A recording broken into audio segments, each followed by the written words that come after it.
Decided we're going to remove that screw just there, which will release the 3/4 panel. Trying to lever it at the top there, and it will just go pop and hopefully not break at the same time.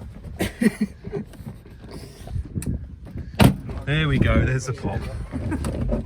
So we've got a little wire just on the back there we need to remove. Hold up.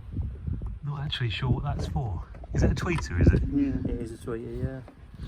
Just have a look on the back side of that. So we had the tweeter just there, where we had to, and then we got looks like some clips and things all around it that hold it in place. And the speaker is actually attached to the car still, so that's just a filter. Okay, lovely.